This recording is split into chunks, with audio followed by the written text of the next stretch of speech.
Yeah. Yeah. Are you pushing that into every pore? No, I just wanted to get that. There was like a little red spot on my head. I went to the barber this morning, and you know, they put like a hot towel at the barber I go to. They wrap a hot towel around my face, and I just get a bit blotchy, you know. Yeah. But it's really nice and relaxing. You said a few episodes ago, you said you had something like an internal... Anyway, actually, we should probably stop and just say hello, welcome back to another episode, shouldn't we? Because you've caught us in the middle of conversation. It's also spontaneous. But welcome back. I'm Josh, one of the hosts of Tell Me Where I'm Going Wrong, a podcast hosted by two exes who are now good friends, trying to understand the world around us, trying to put the world to rights, and just catching up, really. So welcome back, Sean. How are you? I'm good. I'm the other host. Last time I said I'm one of the other hosts, but there are only two of us. So I'm okay. I'm a bit stressed out at the moment because, as you know, I've had some sort of hacking or, I don't know, some sort of digital interference. And it's really stressing me out. And like now my email was blocked. I couldn't send emails, and now I'm locked out of my email completely. So I'm trying to get assistance from the email, well, the hosting company that I used. And I don't know, I'm getting all of these like messages from things like Facebook and Disney Plus saying, hey, here's that code you requested, like security code. And it's just very like, stressful, isn't here's it? the link to reset your password like you requested. So, you know, whatever bot is doing this is trying to like access all of my accounts. And now it's been flagged by my email serving company as nefarious activity. And so now I've been locked out of my email account.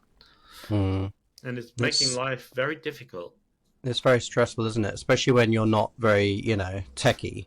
Like, neither of us are particularly tech. I mean, we're not technically challenged, really, but when it gets into the sort of the really detailed stuff, we both just sort of glaze over. And yeah, it's just so beyond sort of our regular understanding of how things work that it just gets quite daunting and scary. So sorry you're going through that. Yeah, Hope and you it's can. kind of like, it's like they sent me an email because I was up until midnight talking to this support, and they said, oh, you need to run a malware virus scan on your laptop. And I'm like, I don't even know how to do that. Like, it's... Yeah, and you can't trust, like, it's so hard to find trustworthy sources of information these days. Like, if you Google, you know, malware scan or whatever, so many of the results that come up are just, all right, they might have some element of good intention, but you don't know how much you can trust stuff, you know, and Yeah. it's really hard to know who to trust and what sort of approaches to employ in situations like that. So Yeah, I'm also finding the amount of time that it is taking up to be like, it's actually getting in the way of me having a life. Like, I can't do my work today because, well, part of my work relies on access to that email account. It also is the email account where I hear from like medical professionals or like my energy company, and like all of these people who I'm currently in conversations with about other life admin situations. So now I cannot contact all of these people, and like, it's just like, you know, as I was telling you the other day, this medicine that I had ordered, it was delivered to me, was stolen from outside my apartment. yeah. So now I'm trying to argue with the pharmacy that sent it to me and the delivery driving company that delivered to me. But now I can't communicate. Now you don't have with your them. medication. I can't communicate with them because I can't get into my email, and I need that medicine. Like, and it costs me a lot of money. And so now I'm meant to also be working full time in a full time job. Like, I can't have 5 hours of today to just dedicate to It's brutal out there. Yeah, trying to work out. Like Olivia Rodrigo said, it's brutal out there. I don't know that. I don't know her. No. Well, I'm sorry you're going through that. And if any of our viewers, listeners are tech experts and feel like they might be able to have some insightful, advice for you, then please do get in touch. Or if anyone is interested in scamming me further, get in touch, pretend you will help me. And then the good thing is that I don't have much to steal. Like, I don't have much money. I don't have much interesting data. Like, there's not really anything that can be, like, taken from me. It's the inconvenience it causes. Yeah. It is stressful. It is really stressful. Do you remember I was telling you after that New Year's Eve party that you hosted, and I was running the karaoke for you, and I was using my laptop to run the karaoke software, and well, that was a whole drama in itself. But then I was saying at the end of the night, my laptop just locked me out, and it wasn't accepting my, it has a fingerprint ID thing to get into the laptop, and it wasn't accepting that. And then I was putting my password in, and I know what my password is because, I've chosen one that I will remember, and I've been using it for months, and it was saying it was wrong, and I was like, it's not wrong. I know it's not wrong. Like, this is bullshit. And then the next day, it locked because I kept trying. I was like, I know what my password is, and I kept trying it, and it was saying you've used up your attempts and you're locked out for an hour. And then an hour later I tried it again, and it said the same thing. It said now you're locked out for like 5 hours, and I was like, what the hell am I supposed to do without my laptop? Like, it's just so stressful. I also think, people obviously have been talking a lot and discussing AI and the impact it's having on our lives. But, like, we can't be that far away from AI being able to hack anything. Like, well, I don't know if we're far away. We might be there already. Yeah, like, there are going to be computer programs that can do anything, that can get around two-step verification, that can trick your systems, whatever you've got in place, to do whatever it wants to do. And then what are we going to do? Like, how are we going to live our lives? Like, I had an email from the energy company saying, oh, your meter readings are overdue. I'm like, hey, to start with, why the fuck do I have to give you a meter reading and then pay you while I'm doing the job? That's a whole nother thing that winds me up. Why am I the one taking the meter reading? Well, because you're there, and it's the meter is there on site. Like, it makes a lot more sense for someone who's living on site to do it than to send somebody round to everyone's place of residence. That used to be a job, right? Well, it used to be, but once again, all this self-service industry that's happening at the moment, like how there are no cashiers in Tesco or whatever. Yeah, all of this is like taking the human or dehumanizing all of these jobs and turning it into either self-service or AI operated service model. Yeah. And so, I have to, not that it's a hardship for me to go into the supermarket and scan my own groceries, but there's like now in my local supermarket, which is a Waitrose, they used to be only checkouts and maybe one or two self-service. They've taken all of the regular checkouts out, and there are now, 18 self-service checkouts and one cashier. So, and there is one person overseeing all of those self-service checkouts. So now you've got maybe 6 or 7 people out of a job. Like, that's it. And now the problem with all of this is, well, I don't think consumers asked for it. It's consumers, I suppose, they want good quality products at the lowest possible price. And so, if things like that were passing on savings to the consumer, you might see, that there's some justification for it. Yeah. But it's not. The price of goods, the cost of living is going up.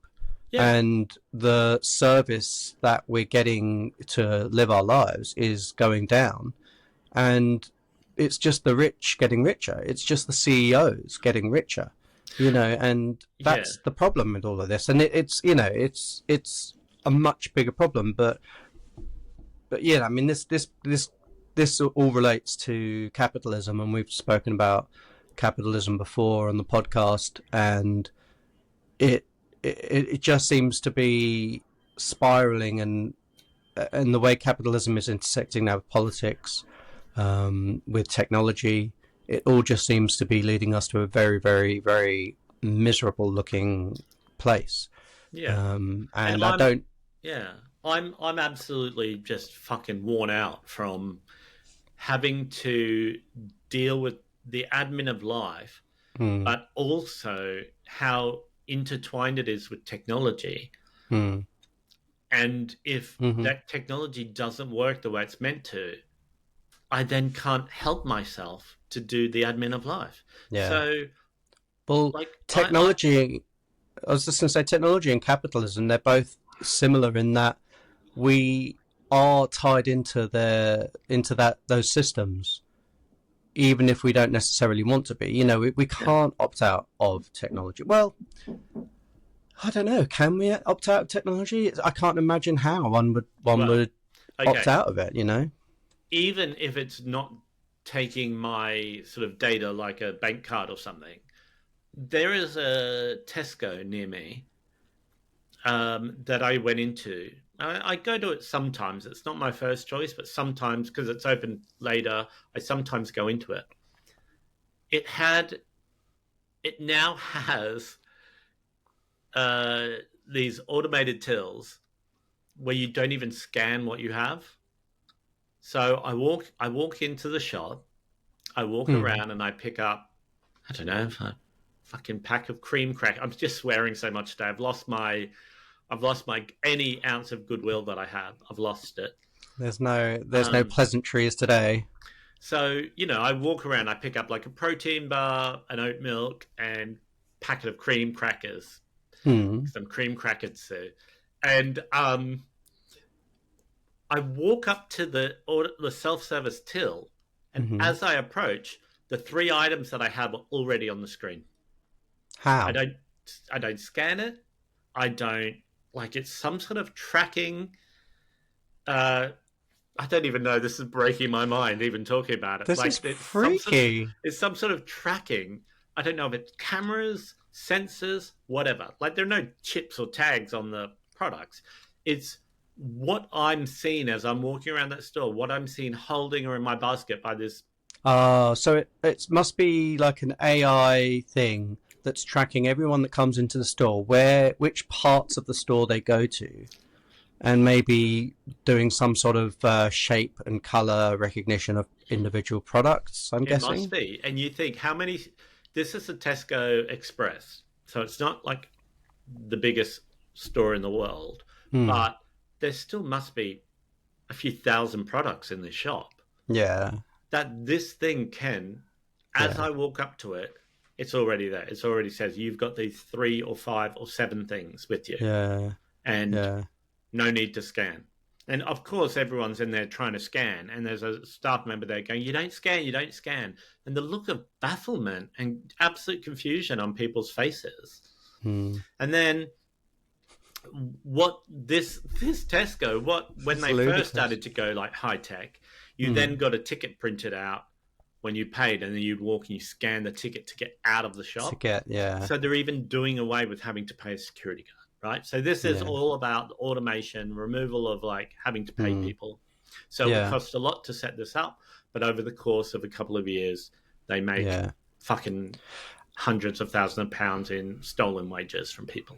Yeah. So, but But those now, savings are not passed on to the consumer. no, That's the thing. It's no, and just, everything is more expensive than it used to yeah. be even a year ago. And Yeah. now at this Tesco, you don't even need that ticket to get out anymore. It it somehow now knows like I've paid, I've got my stuff with me. I walk towards this thing, whatever like omnipresent evil overlord is watching me shop. knows that it's okay to open the gate for me because I paid for my. Well, it's tracked your movement around the store, and it's probably trained. The AI has been trained to recognize how people try and obscure products, under their clothes, in bags, whatever. How people try and shoplift. Yeah. And so, it's probably, and it's probably there's a margin of loss built into that system as well. Like, it's cheaper for them to accept a certain amount of theft than it is to pay for staff to be there, operating checkouts and being security guards and stuff like that. So it's just, but is that, how can we opt out of systems which exist all around us? I don't think there is a way. No, and one day that will be the norm. I mean, that's an unusual thing to do. I mean, Amazon Fresh stores are like that, and they've been like that for I've never went in one. I boycott Amazon. I think they're like a really, really nefarious company. Well, Tesco isn't any better. Well, I know. I mean, all companies are bad, I suppose, in that, trying to seek profit out of the exploitation of people, products, the planet, animals. Yeah, and the state of London, when I tell you, is not designed for humans to have a good life anymore. It is not designed for safety, security, community. It is designed to make money for rich people at the expense and happiness of regular people. Like, that's it. Everything. Whether it's Tesco, fucking super freaky till situation, whatever's going on there, whether it's all of these businesses shutting down, which I wanted to talk about, whether it's me having to read my own fucking electricity meter, and send it in to people that also, like, it's so stupid, right? I'm with this electricity company. I won't put them on blast, but I read my meter and I put it in. Every month they have to do this so they can generate my bill. But when I do it, they say, as a thank you, spin this wheel online, this virtual wheel, and possibly win a prize. And the prizes on the wheel are like, try again, £5 off your next energy bill. Better luck next time. Yeah, better luck next time. Go fuck yourself. Sucked in. Yeah, next month your bill will be double. Whatever it is, right? Whatever these prizes are, like, 10% off your next tariff, all this bullshit. Every time I press it to play, every time, like a good little worker bee, I put my data in and I put my energy readings in, and then I press this stupid bloody Wheel of Fortune thing that they've got. It comes up and says, sorry, you've already played your spin for this month. Wait till your next meter reading next month and then try again. Honestly, since May, I've been with this energy company for coming up to a year. It has never let me play this spin thing. It tells me I've already played it. So I'm like, not only do I have the indignity of the one little thrill you might get from submitting your own meter readings taken away from you. The one little fucking chance I might have of clawing back a little bit of money from, big business. Have you told them? Tell who? Tell the wheel? Excuse me, wheel. No, tell the energy company. But I mean, who's got time or energy to be getting into shit like that? Trying to be de-hacked, you know what I mean? Like, I'm too busy trying to find my stolen medication that's been stolen from outside my door.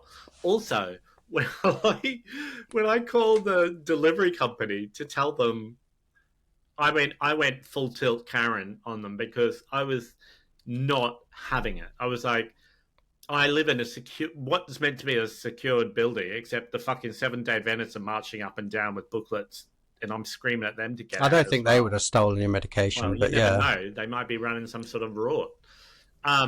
But when I called the delivery company, and there was a photo of proof of delivery that said, who signed for this? And it said, Sean. And then the proof, a photo of this product delivery sat outside my apartment door, but the whole part of this delivery was it was chilled medication, and it was under no circumstances to be left without being in somebody's hand.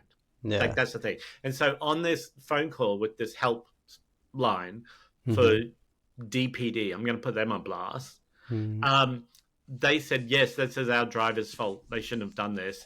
This can take, I don't know, fucking 60 working days to investigate. And I was like, what am I meant to do? Like, Yeah. In the meantime, you've got no medication, so there's no yeah. recourse either.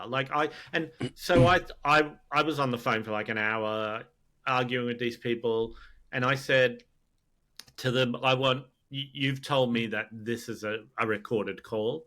And they said, yes, we do that. I said, I want you to send me a copy of this recording, please. Mm-hmm. And they were like, oh, okay. And I said, yeah, okay. Well, what's your problem? Because in the time I was on the phone for so long, I was like Googling like consumer rights, call recordings. Yeah. And I was like, this is what you need to do. And this is what I want. Mm. And and I was so angry. And the recording does nothing for me anyway. But I was just in my like, well, I'm going to inconvenience you. And Yeah. that's how I felt, so petty. And this is what the world is doing to us all. We're all turning on each other. And also, like, to go into sort of bigger picture as well, like that driver would have left that on your doorstep because they probably had 1,000 other deliveries they needed to do, because capitalism tries to maximize profit over service delivery, over workers' rights, about basic human fucking needs and stuff like that. And it's just, that I've had so many deliveries that have just been left on the doorstep, like left just on the doorstep. And I don't live in a particularly, nice neighborhood, and you can't leave shit on your doorstep. It will just go missing. Well, And you can't leave it in even a nice neighborhood, in inverted commas. I mean, it's just now a thing that packages are stolen. yeah, But I live in a building that's meant to be secure. But, like the other day, there was somebody knocking at my door saying, hey, we're with Scottish Power. We've come to talk to you what, about. in your internal door? Yeah. And I said, Yeah, you're not my power supplier. Why are you here? No. We're officials. And I said, I don't care if you're officials from like why are you in this building? You're not meant to be in this building. Like, yeah. I was just like, so now we've got everyone marching around my building. And also, what's super annoying, if I had ordered something from like, I don't know, Shine or Amazon or something, and it was like, I don't know, something that somebody else could use, I would at least think, well, at least they can do something with that. Like if I Right, ordered yeah. a CD or a T-shirt or something, someone would go, okay, well, I'll sell that or use it or give it to my nephew or something. Yeah. But they're going to see that this was medicine for somebody, and they probably threw it in the trash. Yeah, maybe. Who knows? That really Who pisses knows? me off. Yeah. So, Well, and the state of how we're all becoming poorer and more stressed, but also more dictated by technology. It is so dystopian, the world that we're living in, yeah. and becoming more and more like that. So I did a blog post the other day that really resonated with people, and it wasn't a well written or well researched blog.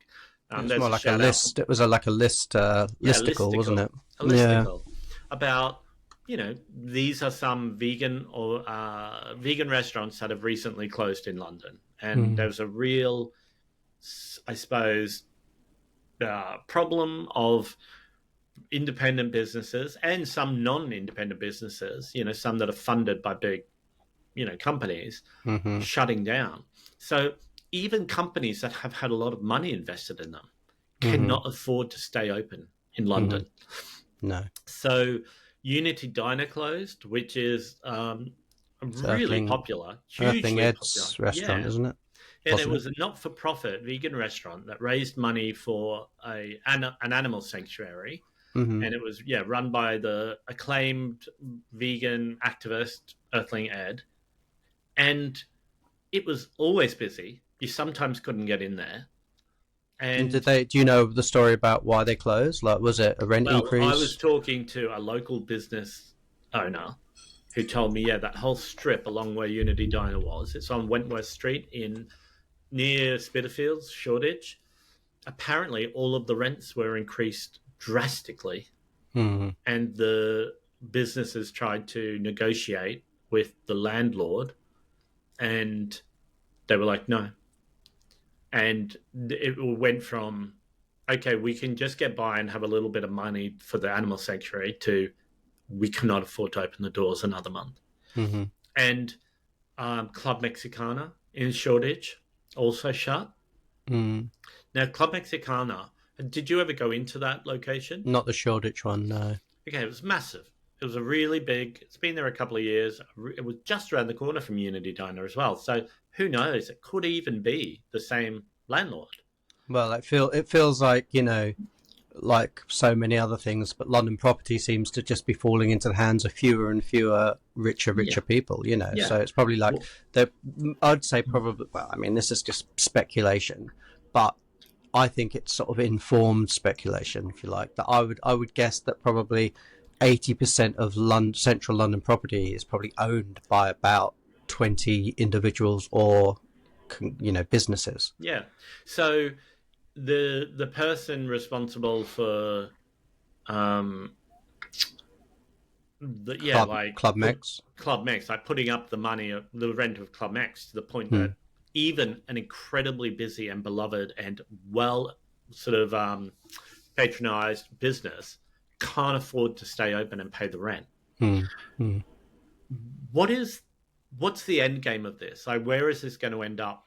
This is it. And this, because you sent me that article yesterday about the Prince Charles cinema closing, and it sent me down a real rabbit hole of sort of what is the vision? Does anyone have a vision for what the future of London looks like? I mean, what the future of anything looks like, what the global future looks like, but particularly, I suppose, in relation to the Prince Charles cinema potentially closing. And I didn't realise, because, my friend Shireen was campaigning to stop the closure of the YMCA, the gym on Great Russell Street. That used to be my gym.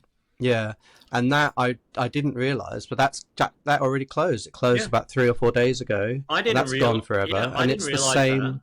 And it's the same person or business, but they named the owner of the business the same person who wants to shut down the Prince Charles Cinema. It's the same landlord. And so the problem with the Prince Charles Cinema, for people who aren't familiar with what's going on, the Prince Charles Cinema is an independent cinema. I think the only independent cinema in central London, in the West End anymore.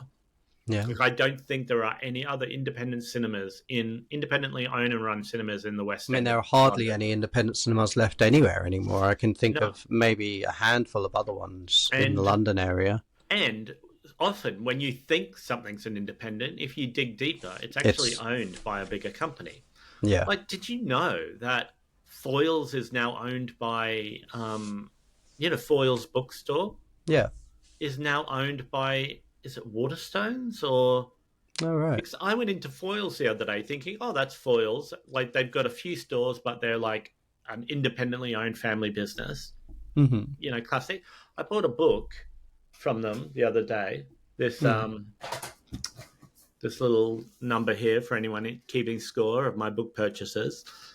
Mm-hmm. Okay. And I went home and, on my, once again, fucking big brother sniffing up my fucking arse crack, was popped up on my phone saying your recent purchase, Waterstones. And I was like, oh my God, I've been hacked. And I went and Googled and it was like, oh yeah, like it now comes up as Waterstones because Foyles sold their entire company to Waterstones because Waterstones wanted to have a monopoly on bookstores.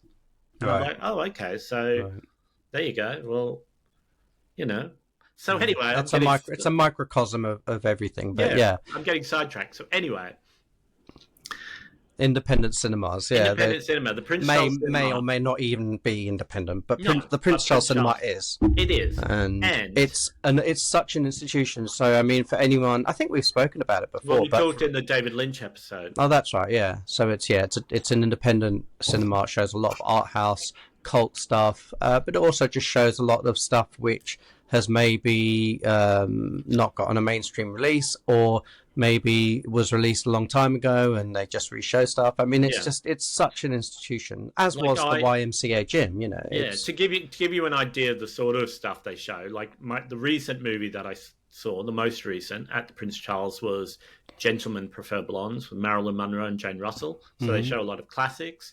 And now I've also just bought tickets in about 2 weeks to go and see Barbed Wire, Oh the wow. the Yeah, the Pamela Pamela Anderson sort of Anderson. superhero crime fighting Yeah, I movie love from the that. 90s, which I absolutely adore. And Hmm. but so the Prince Charles Cinema has been there for a very long time, and I think from the 60s, the 1960s maybe, Hmm. and it is really beloved. It's very popular and Hmm. very successful, but they have just been told that their landlord, who is this huge like property multinational, I don't know, conglomerate, has said they their lease when it is renewed will have a 6 month break clause in it, meaning they can give them 6 months notice and chuck them out. So for the Hmm. first time in the history of this like iconic cultural landmark, they're being Hmm. told basically is you're going to have to get ready to go. Yeah, yeah. There's no Now, security, there's no longevity, there's no guarantee. And the other thing I was going to say about the Prince Charles is it's always been affordable. Like they really have never, you go to some, multiplex or international chains of cinemas, and the prices are just yeah, exorbitant. I mean, it's like £18 plus for yeah, just a regular seat. And the Prince Charles has always been, they've kept their prices affordable. It's a no frills cinema. Like it's got, the seats they're comfortable, but they're yeah. not, they're not plush.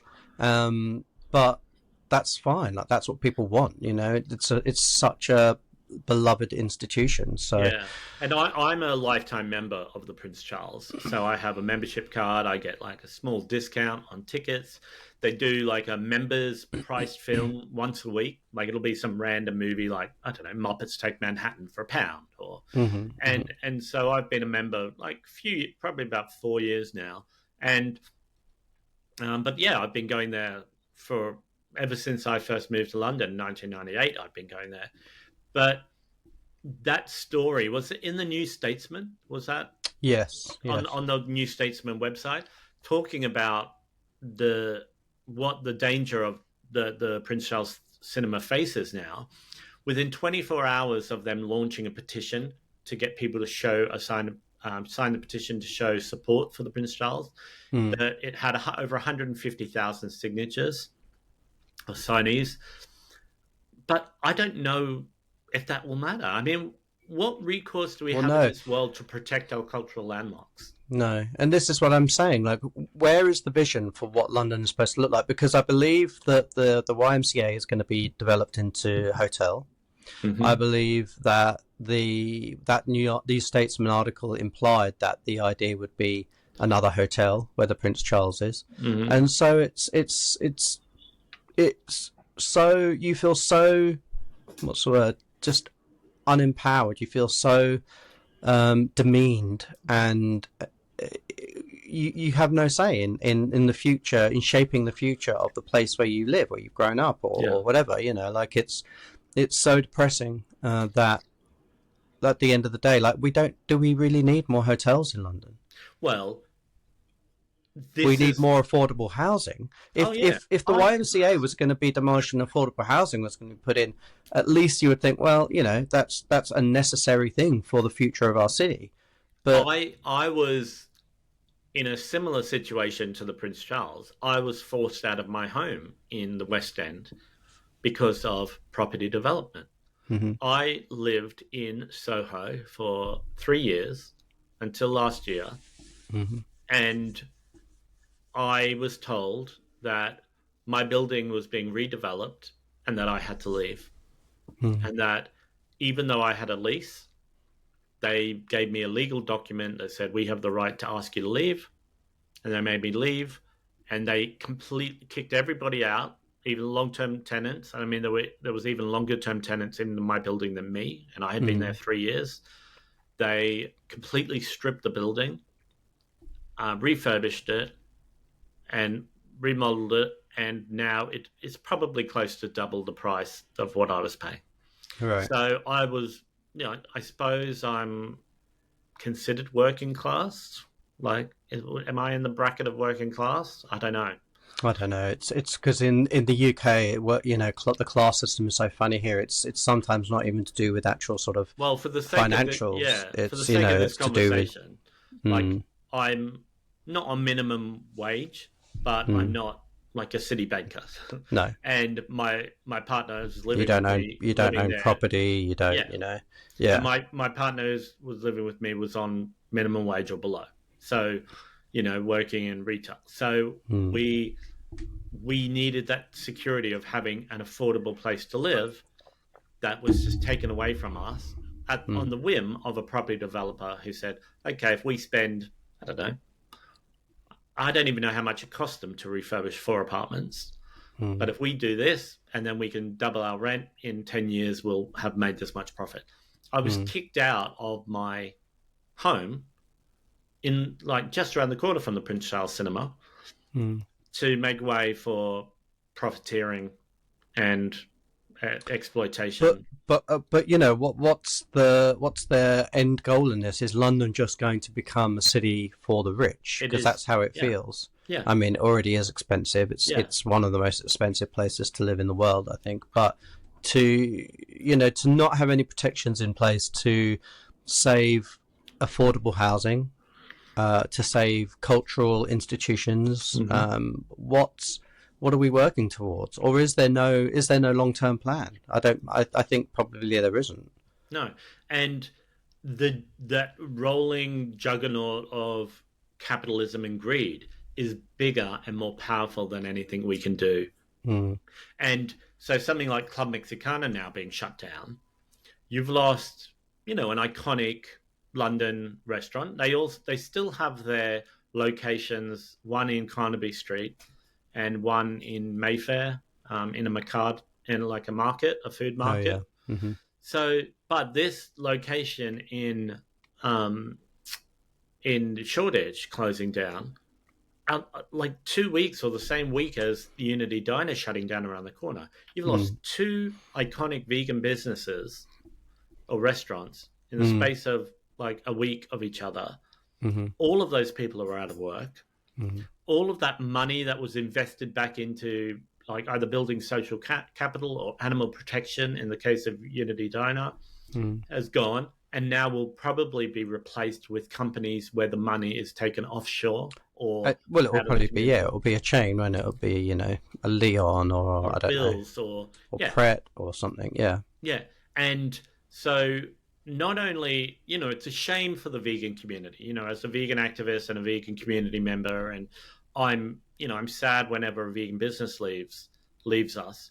But under these circumstances, it's more infuriating to me that it is an like it's because of the prices of the rent going up. Yeah. So the Yeah. only people that can stay running businesses are people who aren't have got like unlimited funds to just keep throwing at it, regardless of if it's a profitable business or not, Mm, or a massive chain company owned by like a conglomerate that can.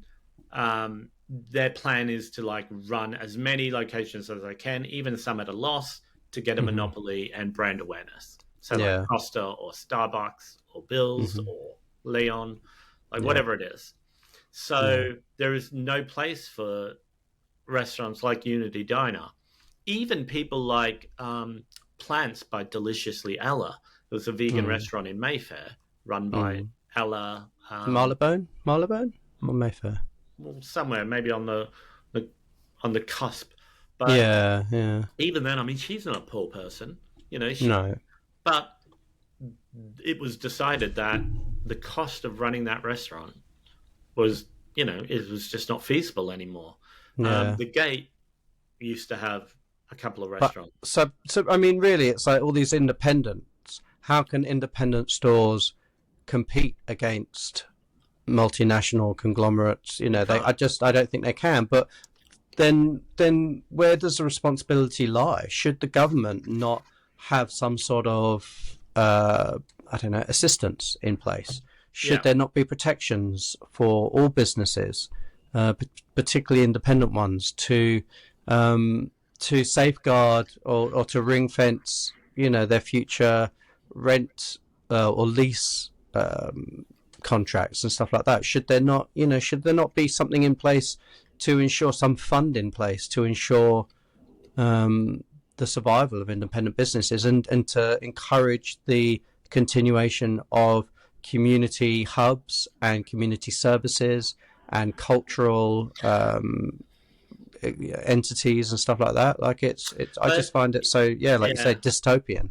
Yeah, like I don't know, like having sort of like funds to protect people doesn't really mean anything if there are landlords allowed to run riot and like, run amok with prices. So, like somebody's rent being doubled, and I mean this happens. This isn't like some hysterical thing that I'm just saying. Like a restaurant will get a notice saying your rent is doubling. Mm-hmm. So restaurants that already it's a business where you're running on razor thin margins, Mm-hmm. you are just able to pay people and you're able to buy your ingredients and pay your bills, and there might be a little bit of money left over. Mm. If your rent doubles, okay, you're out, you close overnight. So no amount of money is going to save that. What needs to change is then there needs to be laws and legislation around rent capping or rent increases, similar to what they did in the US, in New York, the rent control departments. Mm. We need that here. We need rent controlled living and business. Like we locations. Like we can't. Like I don't even know what to say to people who don't understand what goes on here with the price of rent. Do you remember how much? Do you remember when we lived in Kensington, and it was like a friend of your family had an apartment that they rented to us? Yeah, and we paid, I think, 1,000, what, 400? Yeah. I can't remember exactly, but yeah, maybe around that. It was about... And that was, I don't know, kind of like a little bit mates rates, but it wasn't even that cheap. But that apartment now would be well over £2,000 a month. Yeah, right? Easily.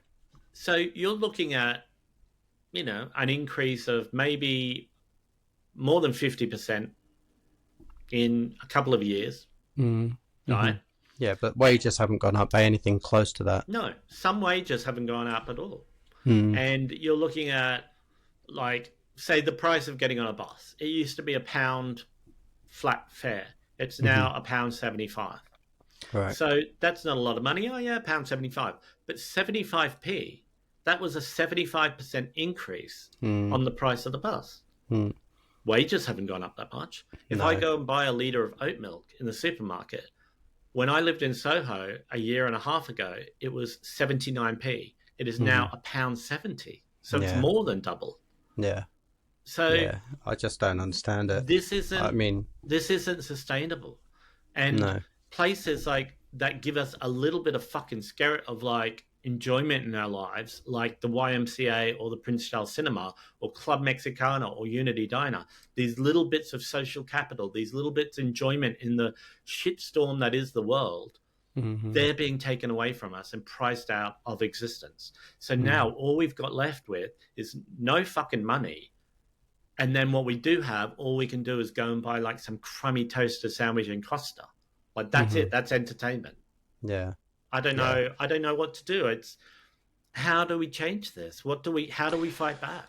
Well, I don't know. This is what I've been thinking about because, similarly to the technology thing, like we need technology, or we've constructed our lives in such a way that we do need technology to stay in touch. We need technology to live our lives, to clothe and feed ourselves and entertain ourselves. But by doing that, we've bought into this corrupt or inherently flawed system, and it's the same with capitalism. You cannot opt out of capitalism. You just cannot do it. Where could you possibly live in the world without interacting with the capitalist system, where you can't move to a remote area and just farm land and just like sit there and grow beans and you'd need to own that land or pay rent on that land. Like you need some form of income. And where has anyone sat down? Has any government sat down and thought, where is this heading to? Like, what's the end goal here? Yeah. And I don't think anyone has. I think we are just burying our heads in the sand as a society and as a species, I suppose. Yeah. And it's I don't know. It's so depressing. It's so dystopian. It's And so what's also broken about the whole restaurant thing, and like restaurants closing down because they can't afford the rent, they're already being pushed into unethical practices themselves because of the costs. So yeah, restaurants, and even vegan restaurants, like, this isn't being shady to them, but this is no, the no, reality of it. They have yeah, to pay people as little as they can get away with to be yeah, able to stay open. yeah. So to be able to um, like to serve the community, feed food, give the vegan message, all of that, they have to pay people as little as they can get Well, away with to stay viable. well, this is it. Like, capitalism is, in and of itself, it is exploitation. And so, yeah, unless you're giving food away for free, you are, and I mean, how can you do that anyway in this society? But, to open a business, it's exploitative. Yeah. Even a vegan business, of course, Yeah. still exists within an exploitative framework of Yeah. capitalism. So, yeah, it's Yeah. whether that's workers or whether it's, the people. I mean, yes, of course, in a vegan restaurant, well, not all of the time, as we know, but in a vegan restaurant there should be no animal products, of course, but that doesn't mean that the exploitation doesn't exist in other forms. Like, that humans can be exploited Yeah. in. All right, here's a really. It's not a great example, but I've read about how cashew production, so the production of cashew nuts, is very exploitative because Yeah. the shelling of the removal of the fruit and the shell of the cashew nut, it contains a lot of astringent, I don't know, enzymes or whatever, and so people, and I believe it's typically women in less developed nations, spend hours a day removing the cashew nuts, and end up with lots of, disfigured fingers and stuff like that, or like open sores and stuff like that. So, I mean, that's not to say we should stop eating cashews, or should we? I don't know. This is the thing, like globalization, What's a little bit capitalism. of disfigurement amongst friends? But it's you think you just have to accept, I suppose, that if you haven't produced something you eat yourself, it's inherently exploitative. Well, everything, and that's not even just with eating. Like, I talked to our friends James and Ange, who own the Yeah, Third Estate, yeah. which is a vegan shoe shop, an ethical boutique in London. I think everyone should shop at them. They're a really wonderful business. Lovely people, lovely So business. go to the thirdestate.co.uk, I think it is, or Yeah. .com. Try both of them. But I often hear them having conversations with customers in the store, and they talk about, like, everything that you have or buy, something has to be compromised or for that to exist. Yeah. So if you go and buy, I don't know, a pair of socks from somewhere, it doesn't even have to be from Primark or something notorious. Mm. For you to be able to get that for a price that you think is reasonable, Mm. somebody else has to suffer in some way, or resources have to be exploited. Mm-hmm. So somewhere in that, that production chain and the existence of that pair of socks, something bad is happening to somebody, Mm. right? Well, So not just one person. It's probably no. several people. And so what James and Anne try and do with their shop is to try and minimize that harm or that Mm-hmm. knock-on effect as much as possible, through making sure that, the people that they buy from practice, like, more progressive labor employment and pay structures, and they don't use exploitative materials such as animal products. Mm. But even they will be the first to say they do have a negative impact on the world. They're just trying to have a less negative impact. Yeah. They're trying to get people to buy and consume less, like better quality products. But you know, when you say to someone, look, you can buy this pair of jeans that are £80 and you're not harming many people, or you can go to Primark and get a pair of jeans for £15, people are going to go to Primark. You I know, know. I know. it's a really tough world to live in, and we're all struggling, and it's a race to the bottom for everybody. It's a race Yeah. to the bottom in price. It's a race to the quality of living is going down. It's so difficult for us to do the right thing when we are constantly being exploited, and you know, It's so seemingly impossible to do the right thing when the system is geared towards doing the wrong thing, or the yeah, system is geared towards consumerism, yeah, or you know, profit over people, or profit over yeah, animals, or profit over any form of doing, yeah, making the world a better place. And you know, I think about I probably overthink it. Like I'm a bit of an overthinker, but I think about often, you know, when I'm doing the recycling, and I honestly have like existential crises sometimes about a fucking scrap of paper. I'm like, oh, I don't know if this is, I don't know, like, if you know, sometimes you get paper in it, but it's got a slightly, feels like it might have a coating of something on it, and you're like, oh, I don't know if I should put this in the trash or in the recycling. yeah, And I'm just like, it, the minutia, is that how you yeah, say it, of like trying to do the right thing yeah. is And in the mean, almost yeah. comical And when in you the look at what. meantime, I've been kicked out of my house in Soho. The Prince Charles Yeah, Cinema is shutting down. The YMCA is shut down. Club exactly. Mexicana is shut down. The animals at Surge Sanctuary aren't getting their money because Earthling Ed's been booted out. People are Yeah, getting fucking killed in Gaza every day. yeah, Trans people all around the world are being attacked. It yeah. is a monstrous world to live in. It's And then horrible. I hate it. you try and sort of like do the best you can, but you just think it seems so futile sometimes. Yeah. Like, and then people like fucking Dump and Lone Scum are doing all of their bullshit on the other side of the Atlantic, and you just think, what, you know, me fucking deliberating even just for a few seconds over some fucking scrap of paper. You just think, But we what? hate. Well, first of all, for people who don't watch this very often, Lone Scum is an Oh anagram. yeah, it's an So try and anagram for work that out if you want. somebody who owns the platform previously known as Twitter.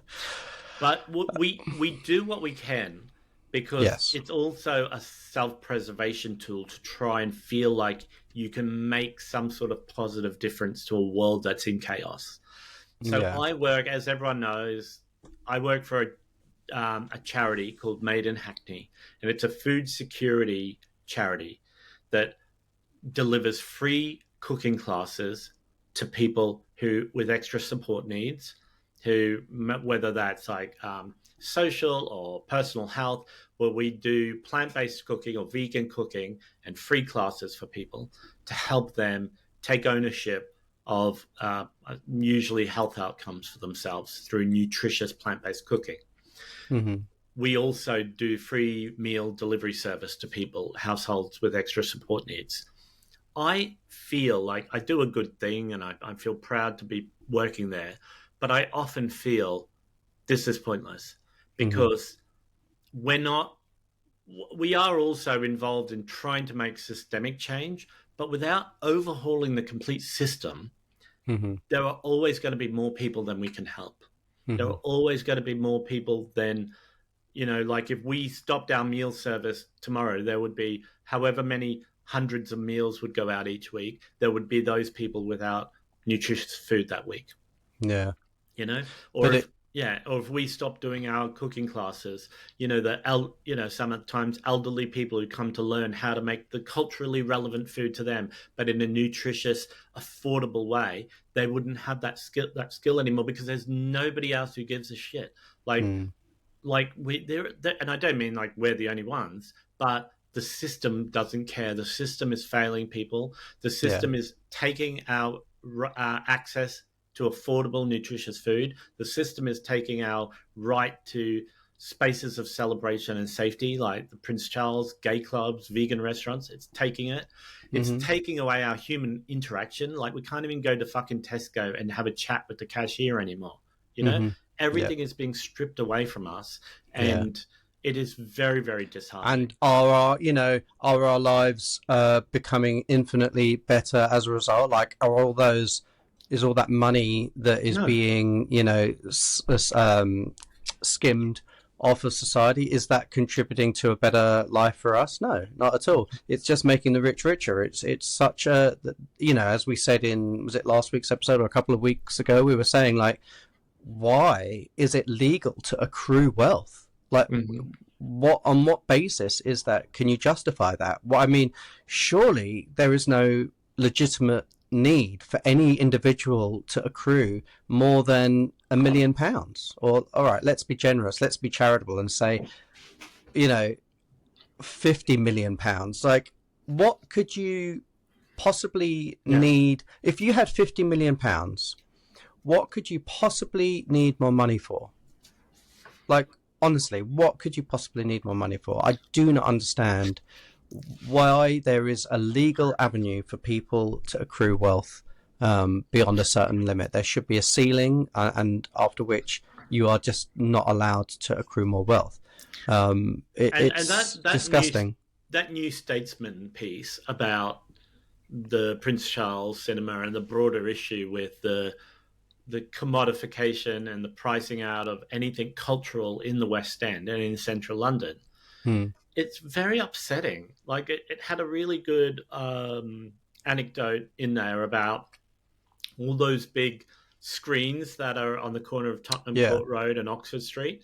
And it's like this tourist attraction now where they're just big screens and sometimes have art installations showing in them. But they're saying there was that one installation where it was items, QR codes floating around for things you can buy on Amazon, and all the tourists are standing there with their phones up, going, "Oh wow, amazing!" I think it was eBay, but eBay, because the screens are impressive. They're like amazing, but they're what should be in the cultural hub of London and what is one of the cultural and entertainment capitals of the world, like the West End. And that the whole redevelopment of that intersection of Charing Cross Road and Oxford Street and Tottenham Court Road, that resulted in the Astoria being demolished. A really iconic live music venue and nightclub space, and which also housed GAY, a really iconic, long-standing gay club, and also, like, I think GAY has disappeared as well. Like, I think. It was around the corner, and I think they're shutting down because of the demands of the rent. Yeah. And when I lived there in Soho, I mean, once again, I'm always doxing myself here, but I got a very cheap apartment on Old Compton Street during the pandemic because, the city was shut down and this apartment had been empty. So I negotiated with this multinational landlord that owns most of Soho, and I got them to put the rent as low as I could get them to go. But that street, over those next few years, if I had £10 for every restaurant that opened and closed on my street, I would be a fucking millionaire. It was almost comical, wasn't it? It was almost like, I would go and visit you probably once a month or something. Yeah. And like that one across the way from you, it probably every month it would be a different restaurant. Yeah. Or like that. But then also the things that were there for people like me who were real residents. Like there was an electrical shop on my street, or there was a hardware shop around the corner, or the Italian deli that was there since the fucking 50s or 60s. They all got shut down. Yeah. And these were like things that people need to live normal lives. There are things that not only you buy from, but you're supporting like family-owned businesses, and they also build social capital in the neighborhood because they're things like fuse wires or light bulbs and not just social capital as well. Like, I don't know what the stats are, but there's that sort of meme that goes around, or that infographic that goes around about how if you spend £1 in a local business, something like 70 pence of that will stay within the local community, whereas if you go and spend £1 in Tesco, none of that money, none of that pound will actually remain within the local area. It just goes into, and it might be an infinite amount. It might be 0.002 pence of that pound, but over, collectively with all the Tesco's, that exists, that just adds up to billions of pounds of profit for some multinational company. So, some of the true independent businesses that we've lost in the UK, like V-Rev in Manchester, Mm-hmm. Ms. Cupcake, Yeah. the vegan bakery. Yeah, V Cross in King's Cross. Uh-huh. I'm just trying to. I mean, there are so many, but You know, these there was these that. Well, it wasn't vegan, but that was it. Oliver's across the road from the Third Estate. Um, Olivers, no, was it called Oliver's? Bumblebee. Bumblebee. Well, Yeah, Bumblebee Bumblebee. is still there, but they've shut down and reduced the size. Yeah, well, they had it. Yeah, yeah, that's true. And so these businesses that we're talking about, they weren't just businesses for somebody to make money. They employed local people. They often highlighted and championed other local businesses by Local products. Yeah. buying local, Mm-hmm. and they also were like outreach for activism, like either social justice, veganism, animal rights. So losing these people Mm. and then having them replaced by, even if Wagamama has really great vegan options, or Leon comes in with that lovely vegan burger that they've got, they're not doing the same work that the independent businesses did.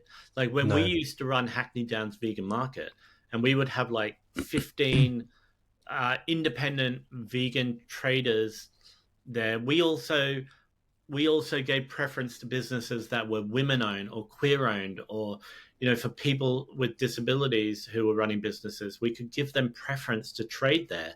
So Mm-hmm. we were creating space that was giving ownership to members of our community that are marginalized by capitalism.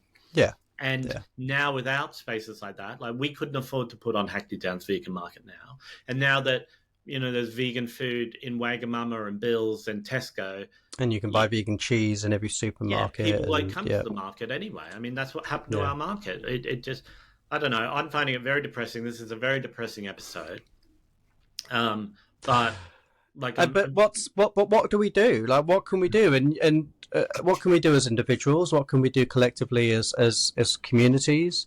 well, And I don't know. I don't have answers. I feel like, you feel powerless in situations like this. There was so much outrage about the YMCA closing, but it's still closed. yeah.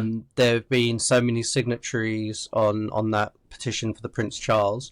Will that make a difference? Probably not. So I mean, we've come full circle. I know, because this is like what we said at the top of the episode. But what's the plan? Like, It's like do if we you have? can't beat them, you've got to join them. Like the only way we could save the Prince Charles, it Would be seems, to is raise to raise like 150 million yeah, pounds. £100 million to buy that property and then gift it to the Prince Charles. Right. But then that's not solving the problem, because No. then somebody owns a property worth 100 million, and it's not fair. Yeah. Like, Yeah. it's like, it is not fair.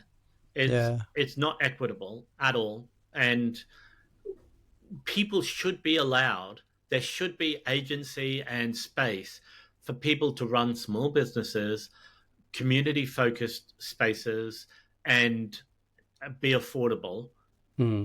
that culturally enrich and celebrate members of the community without Yeah. it being a race to be the richest person on the planet. Yeah.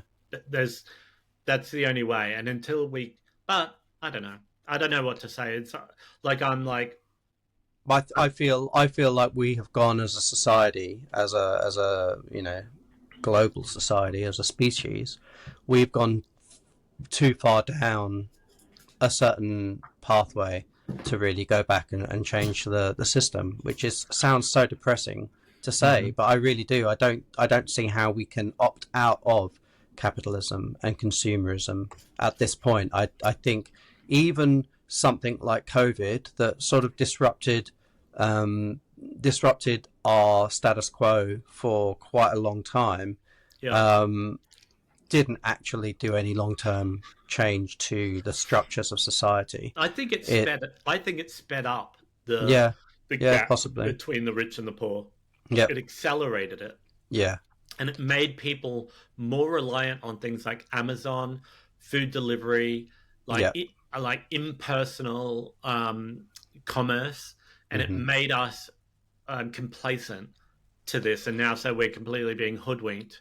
Like, But is this I don't know if we have time to really get into it now, and it's maybe a bigger discussion. But are we as a species, as humans, as a species, are we just inherently doomed towards our own destruction? Because the way we live our lives, we try and hoard things, and that in the past has been probably material things, property and land, but now it seems to be money. Or we just inherently driven to try and accumulate safety for ourselves and those around us, whether that's our family or friends or whatever. Like, but surely back in the day, like a lot of humans saw the value in protecting community, because community meant safety in numbers, right? Like that was part, even if you were thinking about self-preservation, you would think, okay, I need strong, healthy people around me, so we run as a pack. But now, with technology means you can take out, it can be about individualism now, because you can buy medicine if you've got enough money, you can buy food, you can buy a safe place to live, you can not live in a war zone, you have access to clean water to drink. So how do we get that sense of community back? Like, I feel like, what would it take? Would revolution. It take revolution? Yeah, but a revolution of what? Of government? A revolution of commerce? Everything. It needs to be a revolution of the way that we consume, the way that we consume politics. And the problem is, where would that happen? I feel like now the only thing that might jolt us out of this trajectory that we're on would be an existential threat to the entire planet, and we already have that. And look at global warming, like. But global warming isn't an existential threat to the whole planet. That's the thing. The rich will find a way to make their lives tolerable. Maybe not. Well, look what happened in California. Look what just happened in California. The richest people on the planet had their homes burnt to dust. Thousands and thousands of homes burnt to the ground. Yeah. There's nothing that those people some of them were like 100 millionaires or billionaires, there's nothing they could do to stop their homes burning to the ground. Yeah. But they will probably, the billionaires will probably survive that crisis. They might have lost their physical home, but they'll survive that crisis. But there will come a time where there'll be nowhere left to go. It'll be like fucking Mad Max. So it'll be like a Pacific island going underwater, or a mansion in the Palisades burning to the ground. Everybody will be in the same situation. It might not be for another few decades, but unless people change... And what do we do in the meantime? That's what do we do? Do we resign ourselves to the fact that the system is fucked? And maybe, and then do what we can, like steal property from rich people, do things like forms of activism that are trying to redress the imbalance. I always think of it's a bit hokey, but I always think there's that I don't know whether it's true or not, but the myth that's depicted in a lot of the films about when the Titanic was sinking, that the band kept playing as the boat went down. And I always think of that as a really good analogy of yes, society is doomed, humanity is doomed, but that doesn't mean we can't actually try and do nice things for each other on the way down. That's why we run the Queer Open Mic, or that's why I work at a food security charity. That's why, that's why I plant trees, or I plant things which I may or may not live to see come to fruition. But and that's why, I write a blog for 15 years to support independent businesses. We do what we can to try and make sense and a little bit of positivity. The only other option is, what's that saying we used to say in Australia? Put your head between your legs and kiss your ass goodbye. Oh, yeah. Yeah. Well, yeah, it is really sobering and depressing. So that's anyway. Life, though, isn't it? I have to point out, I did, because I knew we were going to sort of get into some of this, I did wear a relevant t-shirt today, because it says it was capitalism all along, because that is a favorite quote from one of our favorite podcasts, the Maintenance Phase podcast. They often use that when they're discussing, things which wouldn't immediately seem to relate to capitalism, they'll particularly Aubrey Gordon. I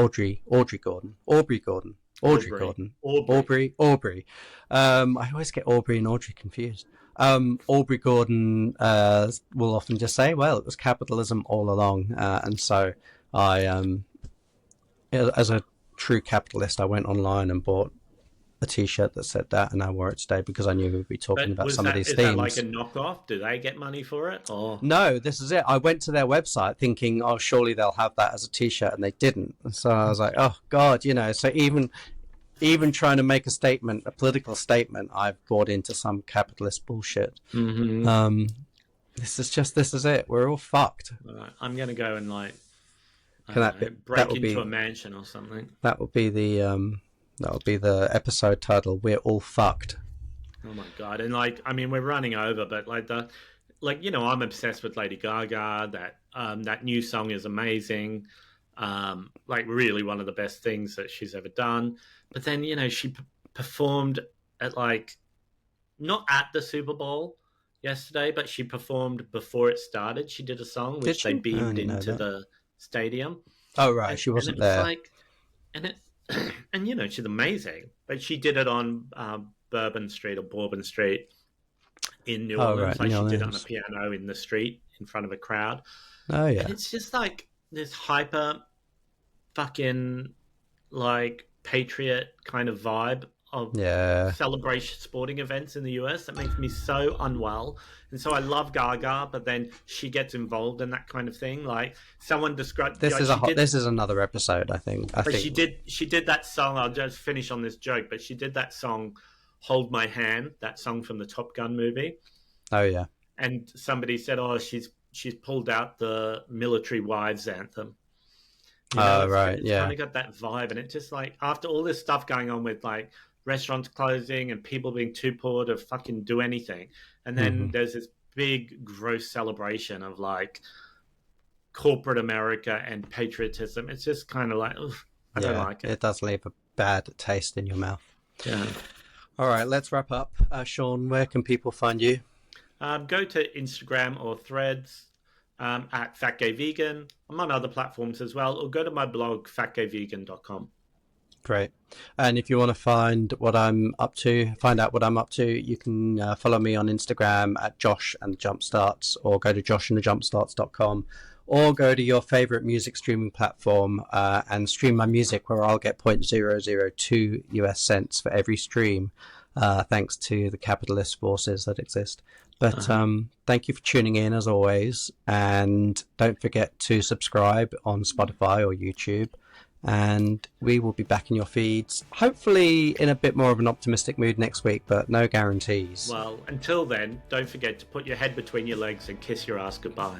All right, folks. We'll see you next week. Bye. Take care.